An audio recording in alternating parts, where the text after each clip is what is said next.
जो का तेरे 32 दांत काट दूंगा, जो का मेरा 32 दांत है ही नहीं, मेरा तो 20 का, जो का 12 पड़ोसे काट दूंगा।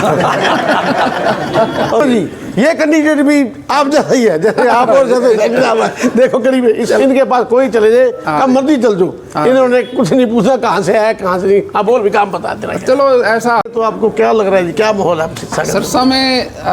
इस बार भारतीय जनता पार्टी का अब तक के इतिहास में सबसे ज़्यादा बढ़िया रिजल्ट आएगा। कहाँ कौन से वार्ड में जाके आए जी आप यहाँ जी? आप किस वार्ड में जाके आए, यहाँ कौन से एरिया में जाके? तो जहाँ पार्टी अपना चोपड़ा साहब जहाँ ले जाएंगे वहाँ जाऊँगा, क्योंकि इनकी ड्यूटी है ले जाने की। आज 6-7 प्रोग्राम थे सारे, ठीक है, 6-7 वार्ड तो 32 हैं। ठीक है। हमारे माननीय मंत्री जी कृष्ण बेदी जी आए हैं, कुछ में वो गए, कुछ पहले हमारे सहयोगी साथी आए थे मंत्री, वो भी गए हैं। आज मेरी भी ड्यूटी लगी थी, जहाँ जहाँ ड्यूटी लगी वहाँ गया हूँ। सारी जगह उत्साह है।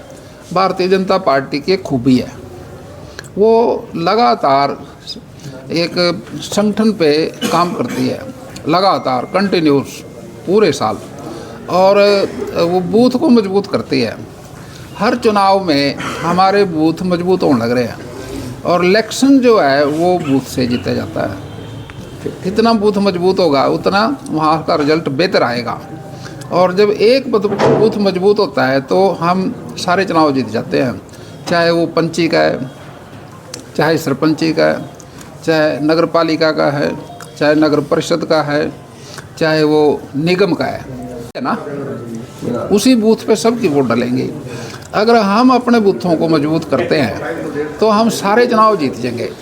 इसलिए अब हमारी पार्टी संगठन का काम जो कर रही है लगातार, मनोहर लाल कौशिक जी वो कभी सांस ही नहीं लेते, कभी किसी कहीं कभी कहीं कभी कहीं, सब मजबूती करते हैं। हमारे यहाँ त्रिदेव हैं, पन्ना प्रमुख हैं, शक्ति केंद्र हैं, फिर मंडल अध्यक्ष है, फिर जिले का अध्यक्ष है, प्रदेश का अध्यक्ष है, राष्ट्रीय अध्यक्ष है। ये है जड़ सरकार बनाने की, और जब सरकार बनती है वो विकास करती है।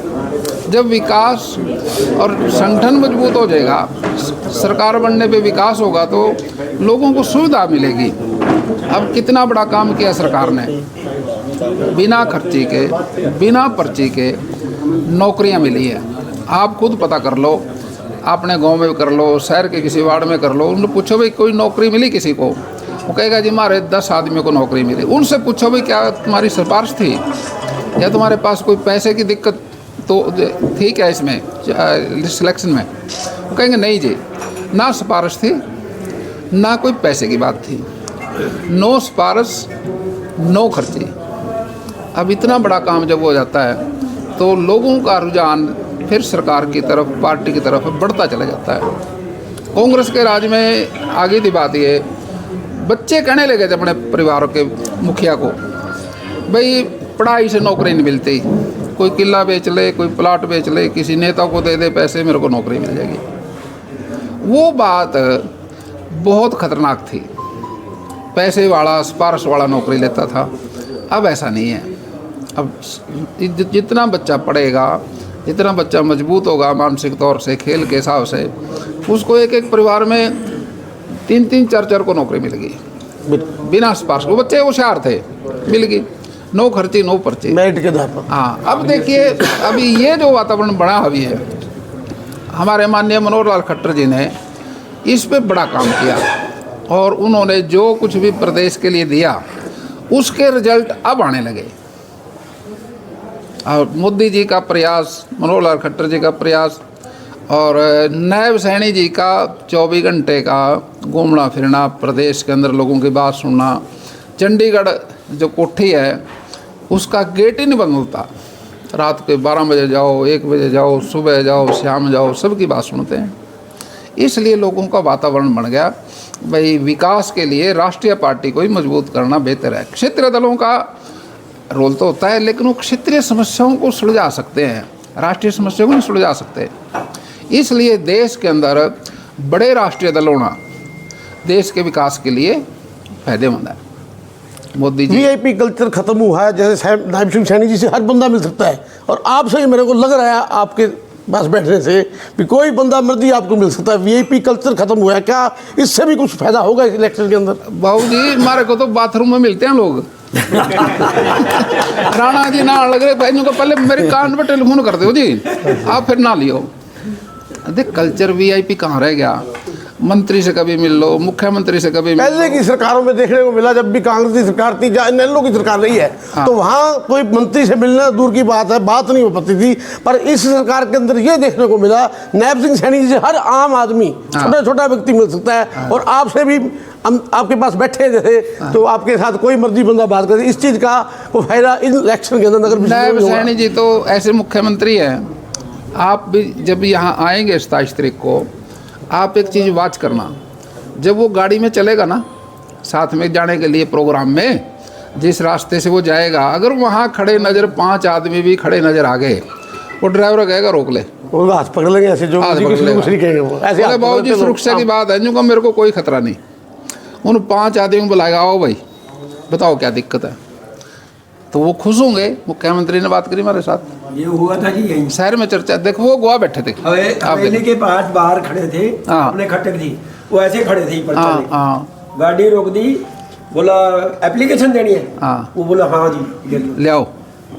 तो ये सुविधा ये कहाँ मिलती थी सुविधा? तो इसलिए हमारा जो डेमोक्रेसी है, प्रजातंत्र है, ये देश हिंदुस्तान सबसे बड़ा डेमोक्रेटिक कंट्री है, सबसे बड़ा देश है ये। और इसके माध्यम से आम साधारण परिवार का बच्चा भी बड़ी से बड़ी ऊंचाई पे जा सकता है। अब देखिए आज मोदी जी तो बहुत देश के प्रधानमंत्री हैं, लेकिन किस परिवार से थे? आप देखो डेमोक्रेसी का कमाल है ये, और उसकी ईमानदारी, उसका लगन। अब उसका परिवार है, उसकी माता जी भी है, वैसी रह रही है जैसे आम आदमी की परिवार के बाल बच्चे रहते हैं। अब इसी तरह से उनका रहना सहना। अब देश के ऐसे प्रधानमंत्री हैं जिनका कोई अकाउंट नहीं है, कोई उनका पैसा नहीं है, कोई उन पे कोई धन दौलत नहीं है, और इसी तरह से हजारों परिवार के बच्चों ने राष्ट्र का काम कर रहे हैं, संगठन में लग रहे हैं, और उसी से अब विकास होने लग रहा है ये, क्योंकि समर्पण भाव से विकास होता है।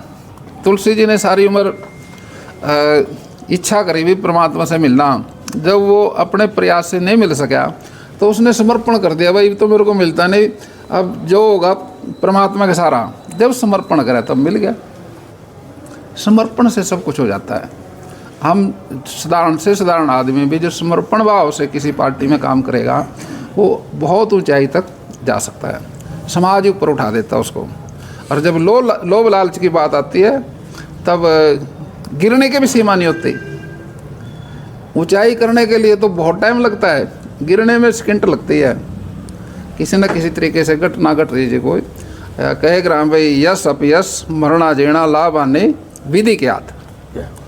तो ये परमात्मा की भी कृपा से बढ़ता आदमी, और अपने साधारण स्वभाव से प्रयास से। तो मैं समझता हूँ भाई सरसा में आज आए, ऐसा महसूस होया भाई भारतीय जनता पार्टी का कमल का फूल खिलेगा। बत्ती भी खिल सकते हैं, कोई खास बड़ी बात नहीं। देखिए इस बात से बत्ती के तो हम कहेंगे तो बत्ती के बत्ती आ जाएगी, लेकिन जब प्रभु की इच्छा होगी मेजॉरिटी आएगी। हाँ, हम तो कहना ही चाहिए बत्ती के बत्ती आएंगे, लेकिन बहुत साथी जीत के आएंगे पार्टी का। ये 33 इनकी तो बात वो है जी, जो को तेरे 32 दांत काट दूंगा, जो को मेरा 32 दांत है ही नहीं, मेरा तो 20 का, जो को 12 पड़ोसे ही काट दूंगा। और संजोग की बात देखो जी, ये कैंडिडेट भी आप जैसा ही है, जैसे आप और जैसे देखो करीब इनके पास कोई चले जाए, कब मर्जी चल जो, इन्होंने कुछ नहीं पूछा कहाँ से है कहाँ से नहीं, हाँ बोल भी काम बता दे। चलो ऐसा संजोग की बात ना ये देश का है ना ये प्रदेश का है, ये तो सरसा के विकास का है। सरसा के विकास के अंदर जिन चीज़ों की ज़रूरत है प्रदेश के देश की सरकार वो पहले से है। अब कोई अगर दूसरा साथी इसमें आता है, वो फिर 5 साल यही कहेगा जी मेरी तो सरकार नहीं है। देखिए यहाँ जितने भी कॉलोनियाँ हैं, अब उनको हम कराते हैं, रेगुलर कराते हैं, मान्यता प्राप्त करे तो कौन दे? सरकार ही देती है, वो सरकार का काम है। फंड आएगा वो सरकार से आएगा, अब वो जल्दी हो जाएगा। आपकी जो कॉलोनियाँ हैं वहाँ पर विकास का काम है, वो भी सरकार के हाथ में है। और चंडीगढ़ की सरकार जिसमें मंत्री बैठे वहाँ पर, उनके पास आपका जो कमल के फूल से जीत के जाएगा, वो आसानी से अप्रोच करके आपके काम कराने में सक्षम होगा। बाकी आप सब लगे ही हो, आपकी सब फेस वैल्यू जो है वो जीत की नज़र आ रही सबकी। भाई अभी पिछले उसमें गए थे, बहन जी थी, वो वहाँ कहते भाई 32 के 32 वार्डों में सबसे ज़्यादा मैं जीत के आऊँगे। जहाँ भी जाते हैं वो सारे कैंडिडेट कहते हैं जी पहले नंबर पे मैं ही आऊँगा। अच्छी बात है, अच्छा संदेश है, बढ़िया है ये। तो सबको यहाँ आया, आपका बहुत बहुत धन्यवाद, बहुत बहुत शुक्रिया।